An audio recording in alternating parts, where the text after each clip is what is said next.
Hello, Integrated Math 1. Welcome to lesson 2.3.4b. So we're on module 2, topic 3, lesson 4, and we're doing the second half of it today. So day 2, here we go. So we're going to do activities 4.3 and 4.4 today, as well as the talk in your workbook, starting us off on page M2-210. So we're going to start applying systems of linear inequalities. So we've been learning about systems of linear inequalities, how we graph both of them, and we shade and we dash line, solid line, and then we look at where they overlap. And always where they overlap, that's where our solutions are going to be. So that's what we were playing with last time, and we're just going to apply it a little bit more this time. No big deal. So Jackson and a group of friends decide to use the fitness room after school, and a sign on the wall provides the information shown. So you can see we have a treadmill, we have a stair stepper, and we have a stationary bike. And of course, the effort you put into it matters. So you're going to burn more calories for a vigorous effort than you will for a light effort, whether it's the treadmill, the stair stepper, or the stationary bike. So they're telling us how many calories we'll burn per minute depending on which piece of equipment we use and how much effort we're putting into it. So Jackson decides to use the stair stepper. He has at most 45 minutes to exercise, but he wants to burn at least 400 calories. Now, it's a bit much to do a vigorous effort for 45 minutes straight. I mean, I guess if you're in good shape, you can do it, but that'd be kind of hard. So we're going to end up with a mix of light effort and vigorous effort.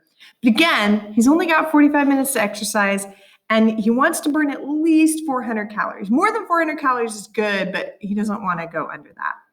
So I would like you to write a system of linear inequalities to represent Jackson's workout. And I'm going to recommend that you define your variables. That's just going to help because, we're going to have to graph it and all that kind of stuff. So go ahead and hit pause, write down your variables, write down your system of inequalities, and then hit play when you're ready to check your work.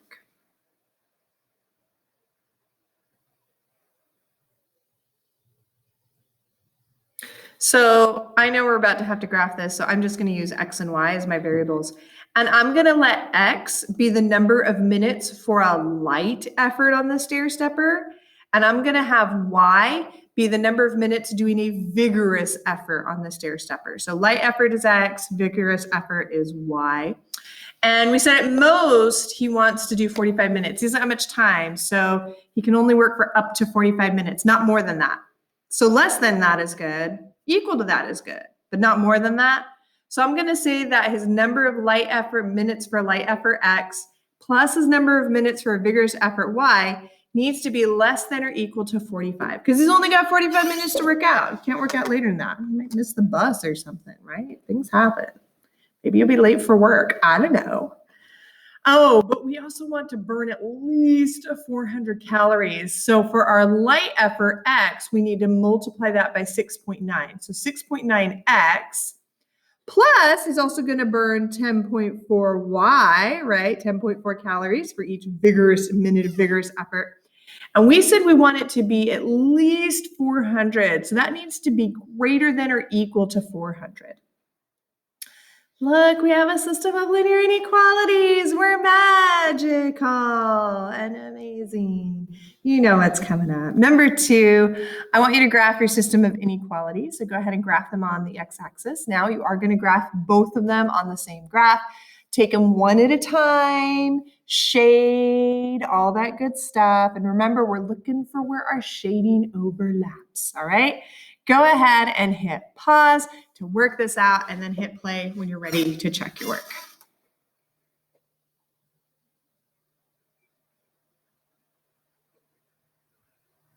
All right, let's start with our first equation. Let me pull out my pen here.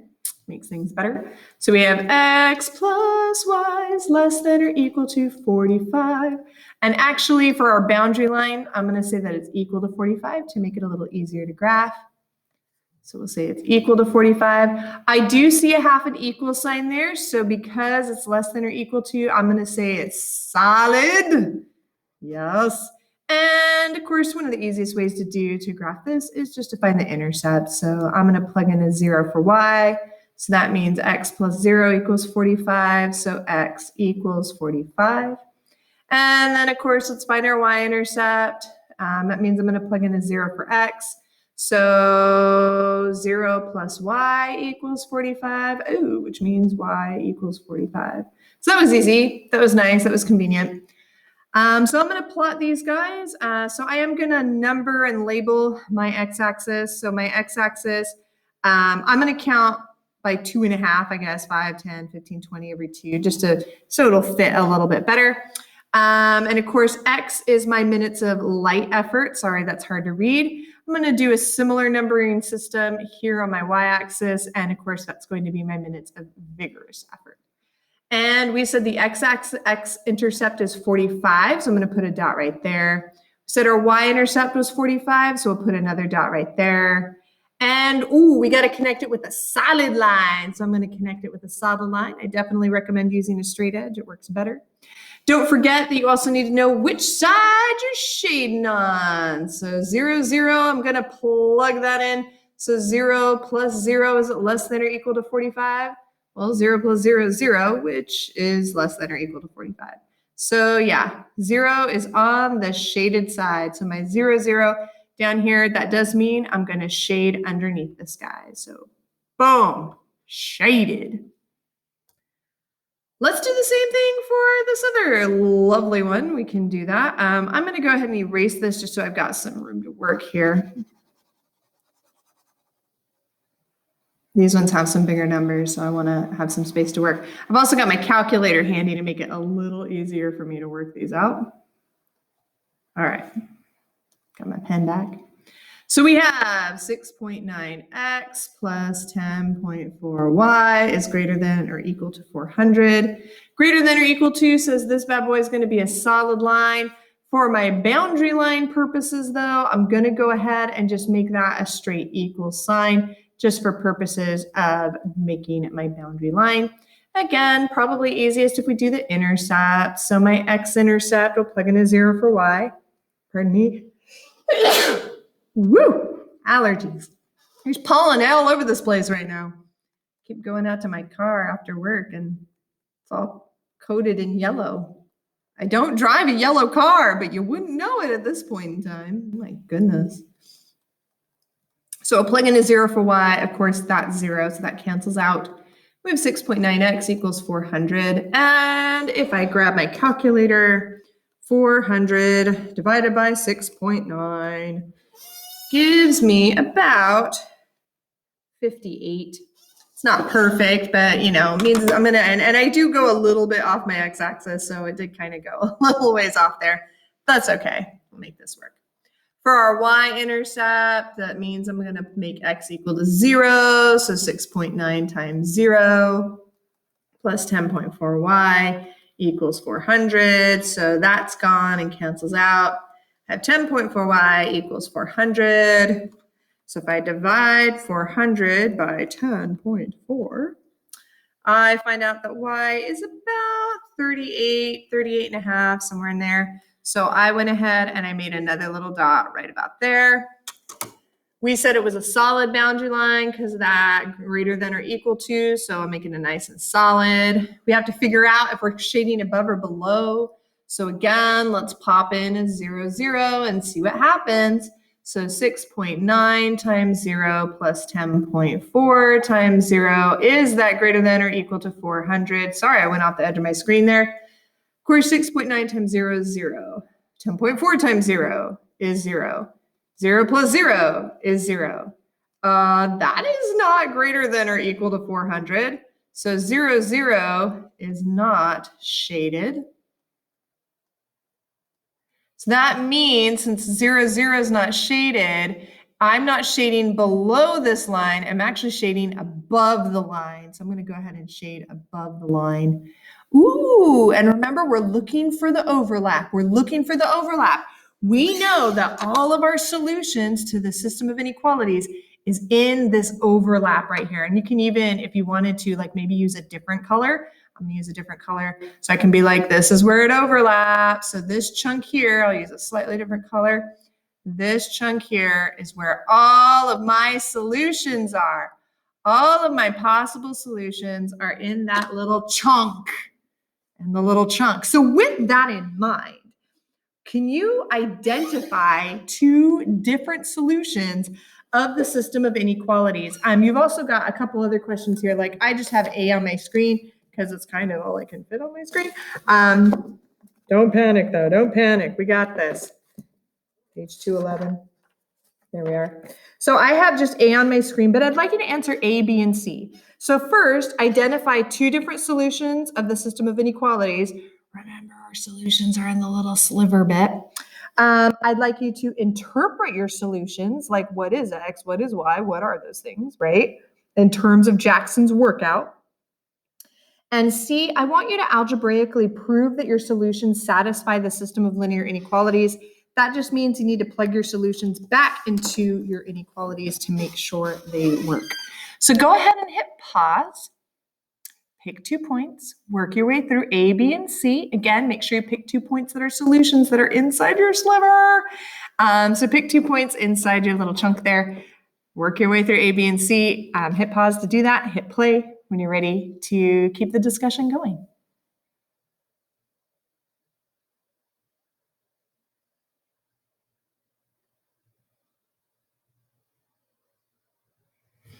All right, so you probably picked different solutions than I did. I was like, all right, I'm just gonna play with this a little bit here. And I was like, all right, 10, this point right in here, this looks good, 1035. It's inside my sliver. And then I picked another point and I was like, oh, let's go a little less than that. Let's go to like 736. It's inside my sliver, it works. You probably picked different points, and that's okay. So long as your points are inside this overlapping shaded bit, that's fine. You can pick any points you like. That just means your work is going to look a little bit different than my work, and that's totally fine. There's a lot of possible answers there. But I do want to make sure I interpret my solutions in terms of Jackson's workout. Now remember, X was minutes of light effort on the stair stepper, and Y was minutes of vigorous effort on the stair stepper. So if I pick 1035 as a solution, that means Jackson can exercise with light effort for 10 minutes and exercise with vigorous effort for 35 minutes on that stair stepper to burn at least 400 calories in at most 45 minutes. And that means that when I picked 736, that means Jackson can exercise with light effort for 7 minutes and exercise with vigorous effort for 36 minutes on that stair stepper and still burn at least 400 calories in at most 45 minutes. And that should say at most, sorry. At most. And of course, last but not least, we need to actually prove that our solutions satisfy the system of linear inequalities. So this means you have to plug in for X and Y into both inequalities. Remember, in order to be a solution, it has to be true for both of them, not just one. So I'm going to take my X and Y, 10 and 35, and so instead of X plus Y is less than or equal to 45, I'm going to say 10 plus 35 is less than or equal to 45. And we're just going to do a quick double check. 10 plus 35 is 45, which is less than or equal to 45. So check. Pew, pew. I need to plug into the second equation. So instead of 6.9x plus 10.4y is greater than or equal to 400, I'm going to say 6.9 times 10 plus 10.4 times 35, and hopefully that's greater than or equal to 400. I grabbed a calculator. 6.9 times 10 gave me 69, and 10.4 times 35 gave me 364. I added those together, 69, again, thank you calculator, 69 plus 364, and I got 433. And yeah, that's greater than or equal to 400, so pew pew. So we have just proven that that is a solution. But we need to do it for the second point you picked as well. So again, your numbers are probably going to look different if you picked a different point. So I'm going to grab my other point. We said was 736. Again, 7 plus 36, is that less than or equal to 45? Well, 7 plus 36 is 43. That's less than or equal to 45. So cha-ching, we're good there. And I'm going to plug into the other inequality. So 6.9 times 7 plus 10.4 times 36. Hopefully that's greater than or equal to 400. I have my calculator to help me out. 6.9 times 7 gave me 48.3. 10.4 times 36 gave me 374.4. And if I add those together, thank you, Mr. Calculator, I have 422.7. And yeah, that's greater than or equal to 400. So we just algebraically proved that our solutions do satisfy the system of linear inequalities. So that's good to know. All right, let's go to activity 4.4. So I have for you 4 systems shown, right? I have 4 systems of linear inequalities here. System A, B, C, and D. You may notice there's definitely some similarities here. Definitely some similarities. So Adele looked at this, right? And she said, hey, since the equations in each system are the same, the graphs and solutions should be identical. But that's incorrect. Why? Why is Adele incorrect? Take a close look at these. Yeah, the equations are the same, but take a close look at these. Why is Adele incorrect? Go ahead and hit pause, write down your thoughts on this, and then hit play when you're ready to check your work.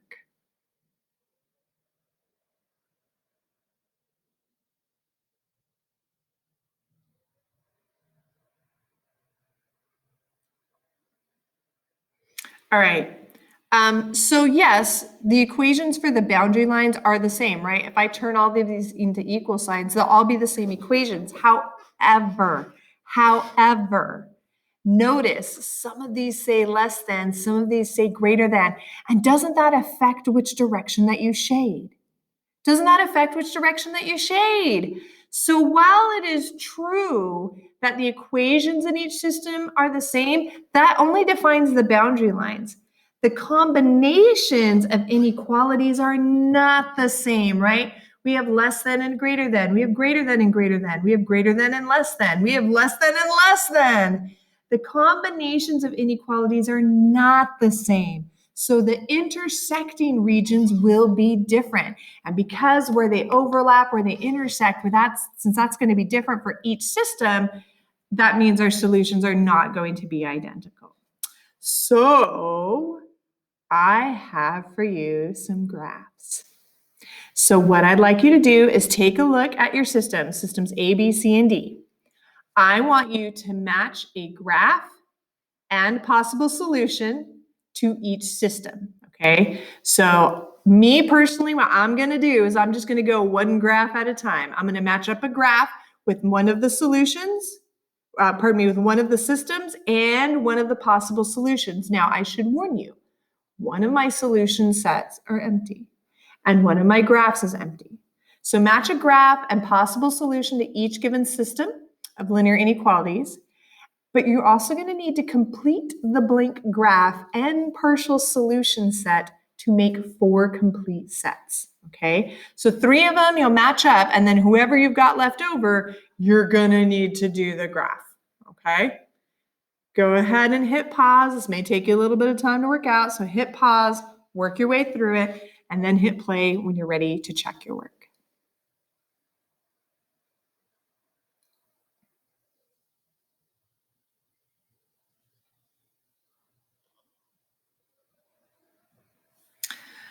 So here we go. I'm looking at graph A. I just found it easier to go graph by graph. It just was easier for me to deal with. So graph by graph. So I see graph A here at both lines, and they all have the same lines, don't they? So here's graph A, but I notice that it's below both inequalities, right? And of course, this guy's the positive one, right? I have 5/3 x plus 3. And then, of course, pardon me, that's the negative guy. And then 5/3 x plus 3. So the guy going down is the negative one. The guy going up is the positive one. So I can see that it's below both of these. So when I come back to my systems, which one has y as below both of these? Which one has y as less than for both? Nope. Oh, system D, check it out. System D says y is less than the first guy and the second guy. And sorry, I got my 5 and my 3 mixed up. My bad. I'm going to fix that. Shall I fix that? I'm going to fix that because that bothers me. Does it bother you? Yeah. Make sure you write it right. So it's 3/5. 3/5. All right. So it's below both of them. So we said that graph A must go with system D. All right. And that means I need to pick the possible solutions that are actually in here. Well, let's see. 0, -6. Oh, yeah, that's in there. And 4, -4. Yep, that's in there too. So that's convenient. I picked the right one right off the bat. So it looks like possible solutions A. Now, again, the downward guy is -3/5 x plus 3, and that's the positive guy because it goes up 3/5 x plus 3. Now, look at what's happening on graph B. It looks like I'm below this one, so y would be less than. But it looks like I'm above this line, right? My shaded area is above this line, so y should be greater than 3/5 x plus 3. So when I come back over here, I want below the negative guy, I want above the positive guy. So let me see if I can figure out which one that is.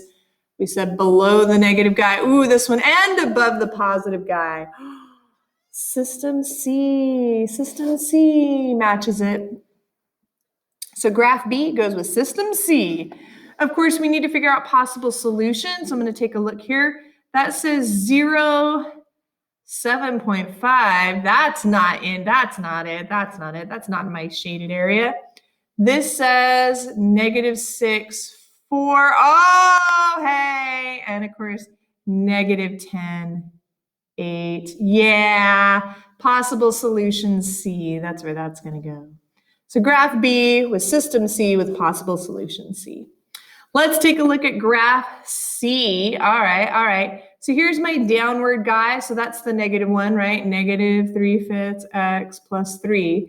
And I can see I'm shaded above it. So y is going to be greater than that. Here's my other line, the positive 3/5 x plus 3. So this one's going up. And I can see I'm shaded below it. So y should be less than that guy. So if you take a look at your systems, which one does this match with? I'm going to take a look here. I'm going to come back. Ooh, too far. It's okay. Take a look here. We said that y was a little below the positive. What did we say? Y was above the positive guy. So y is greater than this guy. Oh, but it's not greater than that one. Y is greater than this guy. Oh, and y is, wait. There we go. Y is greater than the negative. Hang on. There we go. Y is greater than the -3/5 x plus 3, and y is less than 3/5 x plus 3. So we're going to say it's system A because that's the one it matches with. And let's see solutions-wise. Well, I've already done solutions A, and I've already done solution C. So let's check solutions B. It says 0, 7.5. That's still not there.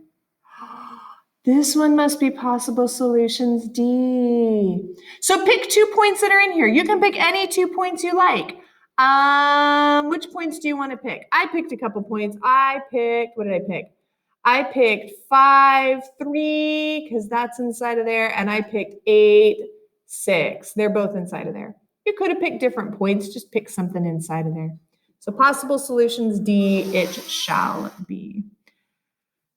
And this means then, I only have one system left. This means that graph D must go with system B.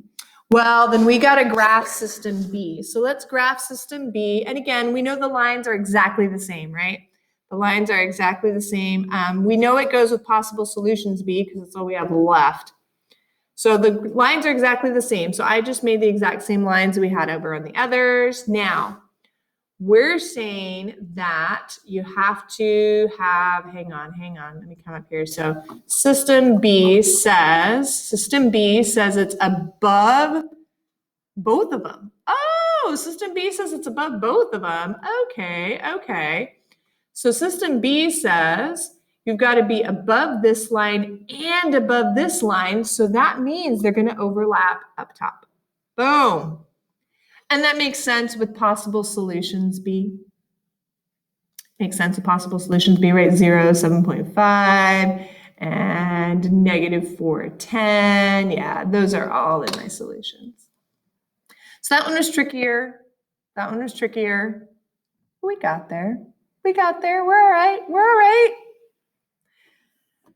So the solution set to a system of inequalities can be any of the 4 regions on the graph, right? I mean, we saw how there were 4 different regions created by our 2 lines, and that our solutions could have been in any of those 4 regions. So consider each system of linear inequalities we have here on page 214, and we have a couple of them. We've got A, B, C, and D. I would like you to decide which region represents the solution set and tell me why or explain it. So is it the region above both lines? Is it the region below both lines? Is it one of the regions between the lines? Or is there no solution at all? Because that can happen. That can happen. Go ahead and hit pause to work your way through these and then hit play when you're ready to check your work.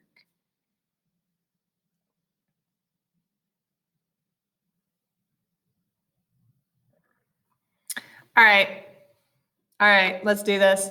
Let's see, I have a line here, and I'm just gonna ghetto graph these super bad. These are not gonna be good graphs at all, okay? So this is y is less than or equal to, well, I see a positive slope, so I'm like, all right, buddy, you going up.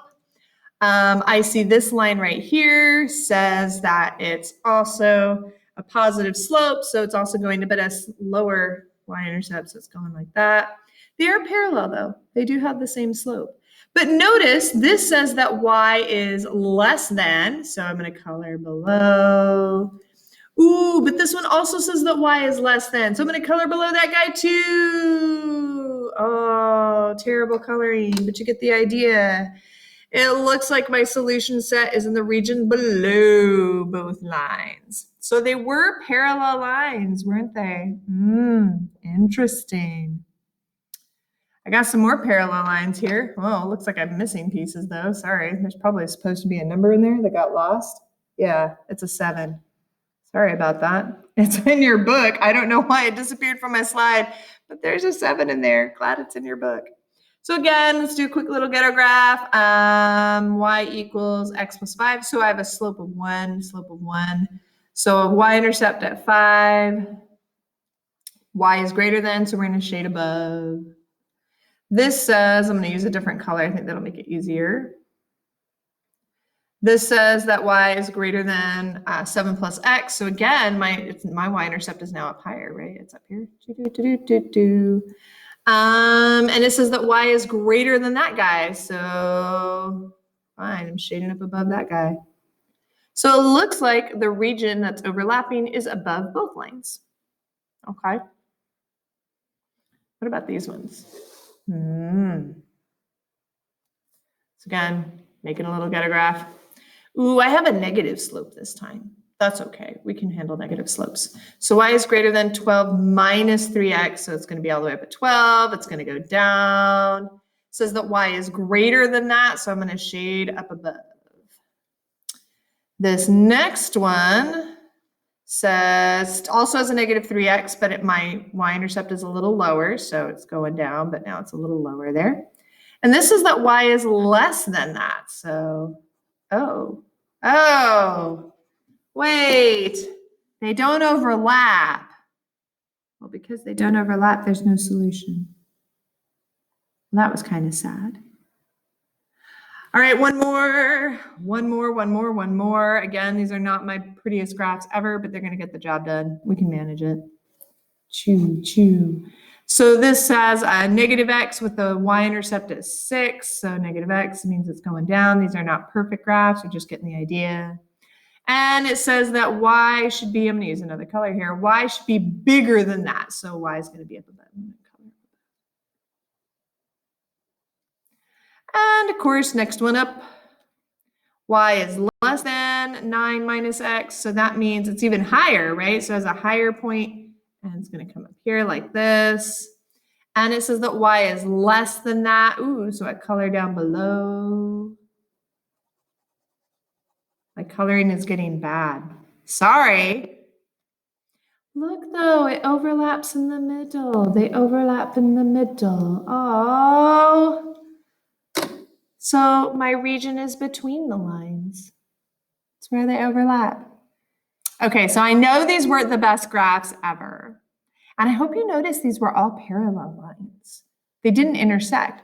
So it's funny, the lines didn't intersect, but their shaded regions, sometimes they did, sometimes they didn't. So how is the solution to a system of linear inequalities the same as or different from the solution to a system of linear equations? Go ahead and hit pause, jot down your thoughts, and then hit play when you're ready to keep the discussion going.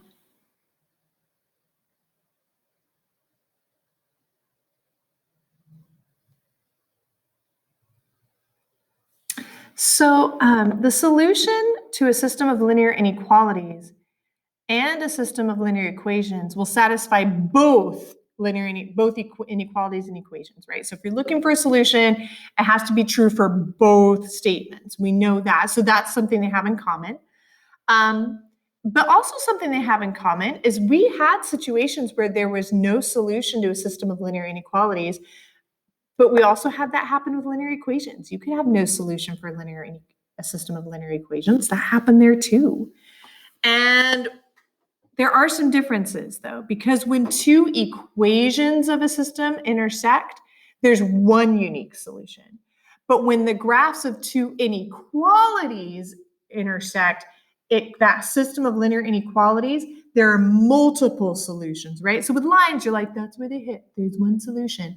But with inequalities, that's where they overlap, that's where they intersect, and suddenly you have this whole like region of solutions. You have like a whole bunch of them, multiple solutions. So as always, guys, I hope you found this helpful and I hope you found this useful. If you have questions or concerns, feel free to let me know. Click on the Ask for Help button. Come see me during office hours. Stick around after class. Do what you got to do. And I'll see you soon. Bye.